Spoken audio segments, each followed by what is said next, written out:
enchaîner du coup sur la troisième news que je vais porter qui concerne le monde Azure et notamment Azure OpenAI qui découvre la vue. Alors, c'est une news qui date d'il y a un peu plus d'une semaine, qu'on avait annoncé il y a peut-être quelques temps parce que ça fait un moment qu'on annonce que GPT-4 sera en mesure de comprendre de l'image et de la vidéo. Alors, ça a été disponible sur GPT-4 plus rapidement que sur Azure. C'était pas encore dispo sur Azure. La preview a été annoncée il y a moins de 10 jours, là, globalement. Et du coup, on a ce qu'on appelle maintenant GPT-4 Vision. Alors plus précisément, c'est dans le dernier modèle annoncé à l'Ignite qui s'appelle GPT-4 Turbo, qui est un modèle un peu plus light, moins coûteux, qui permet malgré tout qui a des avancées qui permettent d'ingérer plus de tokens, etc., plus de texte globalement en entrée. Et c'est dans celui-là qu'on a une espèce de sous-section finalement quand on sélectionne dans Azure notre modèle qui s'appelle maintenant GPT-4 Turbo Vision et qui va nous permettre de l'interroger en lui donnant de l'image en entrée. Du coup, donc ça c'est extrêmement puissant. Pourquoi ? Parce que on voit déjà beaucoup de cas d'usage arriver. Globalement, alors ce qui avait été cité assez rapidement, c'est, je sais pas, une photo d'un accident de voiture. Bêtement, décris-moi la scène, qu'est-ce qui s'est passé? Et ce qu'on voit, c'est que GPT finalement est en mesure d'expliquer, on voit qu'il y a un camion à gauche, une voiture à droite, a priori c'est la voiture qui est rentrée dans le camion vu la position, et vraiment il fait une analyse assez exhaustive de la situation. Alors ça peut être du très descriptif pour, dis-moi tous les objets là qu'on a dans le studio, les têtes dans le cloud, des choses comme ça, il saura dire les personnages qu'il y a dans la scène, des choses comme ça.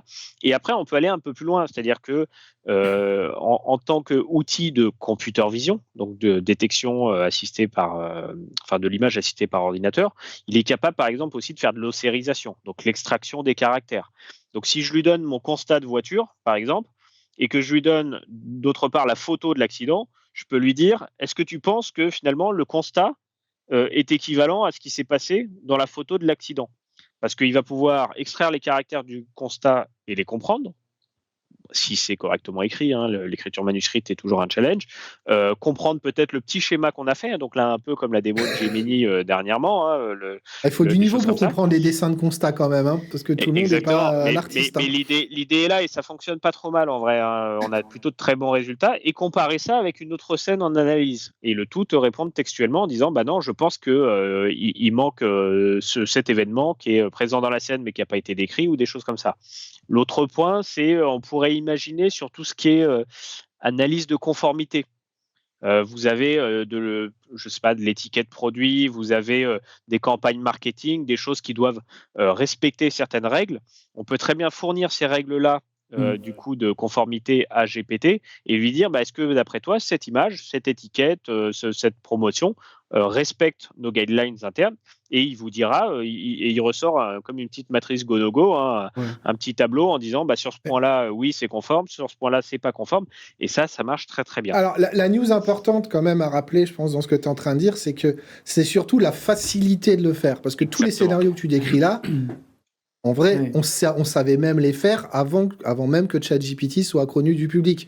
Parce qu'on le faisait c'était les sujets d'IA que tu décris, en fait, mais c'était très lourd et très complexe à mettre en place. Mais on en avait fait, même nous-mêmes, on en avait fait. Mais la gros plus, c'est que ce que tu es en train de dire, c'est que c'est à la limite du claquement de doigts. Exactement. En fait, c'est ça le truc. La nouveauté, c'est pas de traiter ces scénarios qui est nouveau, parce qu'on sait déjà le faire depuis longtemps. Mais c'était des longs projets très compliqués. J'irai pas, Romain, j'irai pas jusqu'à on sait le faire depuis longtemps, parce que un certain temps. Typiquement, si on se dit analyse de règles de conformité, ça aurait été du dev énorme pour implémenter chaque règle de contrôle une par une. Ça aurait été que du custom à chaque case qu'on aurait eu à implémenter.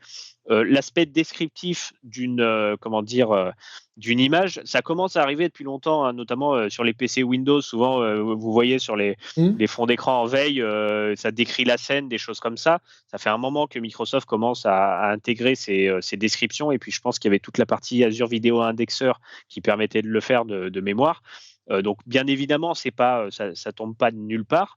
Par contre, aujourd'hui, finalement, c'est que le LLM en tant que techno, naturellement, c'est le faire, et de manière du coup comparable à ce qu'on faisait avant, comme tu dis, en résultat, voire beaucoup plus complet, parce qu'il est capable de faire l'ossérisation, plus la description de scène, plus l'analyse de règles particulières qu'on lui donne, et en un claquement de doigts. On est qu'au début. Et le côté un seul outil, il y a un côté anneau unique.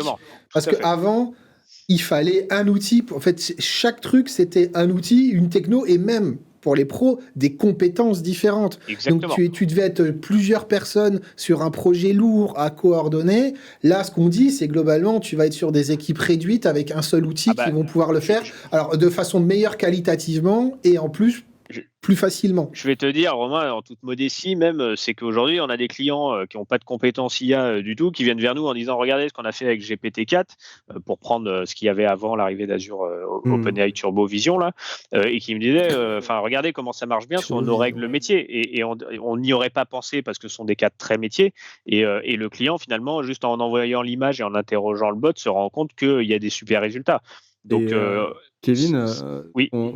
Ouais, pardon, vas-y. Vas-y, je t'en prie. Non, j'ai une question. Ton pronostic, c'est quoi? Parce que là, du coup, il y a des modèles déjà, tu sais, sur comme tu dis, la détection d'images, la détection de sujets, tout ce qui est ossérisation. Toi, tu penses que ces modèles-là vont quand même continuer à exister à part, ou on va se diriger vers un modèle pour tous les contrôler, pour tous régner, à ton avis? Ça s'appelle Skynet.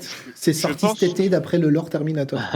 Non, je pense que ça n'empêchera pas d'avoir des modèles de computer vision très spécialisés, parce qu'on le voit, il y a notamment quand on va faire de la détection d'anomalies, par exemple de comportements un peu exceptionnels dans de l'image, etc. Il faut beaucoup d'images d'entraînement par rapport à l'angle de caméra qu'on aurait utilisé pour à un moment arriver à avoir la notion d'anomalie. Par contre, sur ce que les compétences de base en détection d'image et explicabilité d'une image ou de choses comme ça, aujourd'hui, en effet, ça va rapidement dépasser des modèles de base de vision, mais ça ne va pas dépasser parce que c'est pas. Encore une fois, ce ne sont pas les mêmes technologies, donc ça va venir compléter, permettre de faire d'autres choses, et on va le rentrer dans le panel des outils qu'on peut utiliser quand on fait de la vision. On verra rapidement ce que GPT peut faire très facilement, plus que d'autres.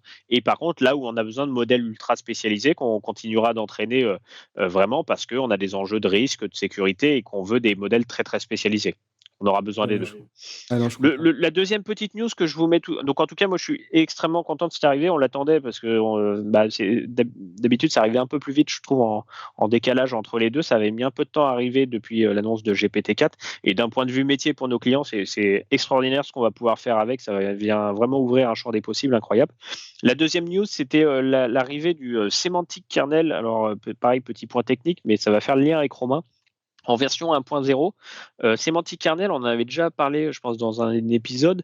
C'est un espèce un middleware, un orchestrateur qui va venir, quand on discute avec ChatGPT, identifier s'il a besoin de lancer une action autre que celle que l'on a dans la conversation en aller-retour. Et pourquoi c'est intéressant? Parce que globalement, il va pouvoir déclencher des actions dans la conversation. Je vous donne un exemple. Et on en revient au fameux plugin que tu as évoqué, Romain. Si j'ai mon bot, je construis un chatbot support client et je lui dis, tiens, est-ce que tu pourrais me dire sur monsieur Intel, quels sont, apparemment il nous a appelé la semaine dernière, quels sont les tickets qui ont été montés et sur quel sujet? Ça, je ne l'ai pas forcément dans ma base de connaissances derrière le bot que j'ai construite, parce que ma base de connaissances, si je fais du bot support, ça sera peut-être plus toutes les Q&A et la doc technique, par exemple. Par contre, c'est une info que je vais avoir dans mon outil de ticketing, type un Jira. Donc, en fait, qu'est-ce que va faire GPT à ce moment-là? Il va identifier qu'il ne l'a pas en connaissance. Par contre, qu'on lui a donné accès à Jira via un plugin, ce fameux connecteur entre les deux, et il va lui-même aller faire les requêtes nécessaires à avoir cette information dans Jira. Donc, finalement, et on le voit dans le code, c'est assez impressionnant, il s'auto-interroge en disant « on m'a demandé ça, ça veut dire qu'il faut que j'aille chercher telle info ». C'est dans Jira qui est un outil de ticketing, je vais faire ma requête côté Jira et je remonte l'info. Donc ça, pareil, le Semantic Kernel, qui est poussé par Microsoft, qui a son concurrent ou pas concurrent d'ailleurs, qui s'appelle LangChain du monde open source. Et je crois d'ailleurs que les deux sont open source, mais il y en a un qui est poussé par Microsoft plus particulièrement, sont deux outils extrêmement puissants pour de la scénarisation autour du monde Azure OpenAI et pour donner de la compétence au bot. Et c'est peu ou prou ce qui repose derrière Copilot quand on va faire appel au widget, c'est que ce sont les mêmes mécanismes qu'intervient. C'est certainement ce que Microsoft a dû utiliser comme techno pour justement à un moment sortir de l'aspect purement conversationnel et aller vers le fait d'appeler soit un autre bot, soit un outil tiers externe pour avoir. C'est la deuxième étape. Là, dans Copilot Studio, on est dans l'étape où il y a un humain qui rassemble les possibilités et lui confirme qu'il les utilise. Oui, mais Romain, c'est ça, par exemple, qui va permettre d'identifier que tu as besoin d'appeler un de tes agents spécialisés plutôt que ton bot principal. Mais ça, par contre, on sait que c'est déjà prévu parce que c'est au mois de mai quand ils nous ont montré la méga alpha de ce que ça doit être à terme, donc dans plus longtemps. C'est prévu qu'il y a toute une partie il se débrouille tout seul. C'est-à-dire que là, aujourd'hui, il te dit j'ai besoin que tu m'aides à valider les connexions, les machins, les trucs à droite, à gauche. Ça, c'est le scénario intermédiaire qu'on a là, maintenant, tout de suite. Le scénario final qu'on a vu dans la version de démo du mois de juin, c'était ça. C'était avec Semantic Kernel à l'intérieur qui s'occupe de dire j'ai accès à tout ça. Par contre, ça pose d'autres problématiques. Dans le monde perso, c'est rigolo. Dans le monde pro, ça pose énormément de problématiques de gouvernance. Parce que, attention, le chatbot, il faut faire attention à quoi tu lui donnes accès. Parce que sinon, il va de lui-même aller se connecter là où tu n'as pas envie. Donc, il y a un gros sujet. Même quand ça sera prêt, il y aura un gros sujet de gouvernance d'entreprise à faire pour être sûr qu'avant d'ouvrir les vannes, alors que tu vois, la Copilot Studio en l'état, tu peux ouvrir les vannes. Il n'y a pas de problème, les connecteurs, il faut les accès, il faut les machins. Demain, il y aura un gros travail d'anticipation de gouvernance des entreprises pour s'assurer que le côté sémantique kernel automatique n'aille pas... parce qu'on sait qu'il va se passer des misères. Quand on a ouvert en 2013, on a ouvert Delve, enfin même 2010 avant d'ailleurs, mais plus 2013, ça s'est vu chez les clients. Voilà. Mais c'était l'exemple, parce que 2010-2013, quand on avait toutes les briques à la Delve, combien d'entreprises, du jour au lendemain, sur la page d'accueil salarié, ils se retrouvaient à voir des documents de COMEX ou de CODIR? Ouais, non, mais c'est évident, Romain. C'est un peu différent. Non, c'est pareil. On va avoir des connecteurs, on va se retrouver avec des connecteurs qui vont aller chercher là où il ne faut pas. C'est évident. Là, c'est un peu différent parce que tu as Delve qui est intégré d'office, en fait. Oui. Donc, c'est une mauvaise pratique de partage qui a fait que Delve, en fait, avait beaucoup trop de choses. Alors que là, de ce que le sujet est commun quand même. C'est-à-dire que tu veux, tu vois. Non, le problème, c'est que de base, tout est toujours ouvert. En fait, la Power Platform, même, c'est pareil. Ça. On peut mettre une gouvernance en place et limiter les connecteurs, mais de base, tous les connecteurs sont là. Et en fait, on sait que ça sera pareil. Pour que le Semantic Kernel et Copilot Studio fonctionnent, on sait que un jour, les entreprises vont se réveiller avec tous les plugins qui marcheront entre eux, et il faudra que l'entreprise tout de suite coupe et ensuite régule. Ouais, mais ils ont beaucoup d'outils Microsoft pour dire la même chose. De tous les éditeurs, on dit Microsoft. Ouais, ils laissent ouvrir toutes les fonctionnalités et après il faut gouverner. C'est ça, mais du coup, il ne faut pas louper l'étape de gouvernance.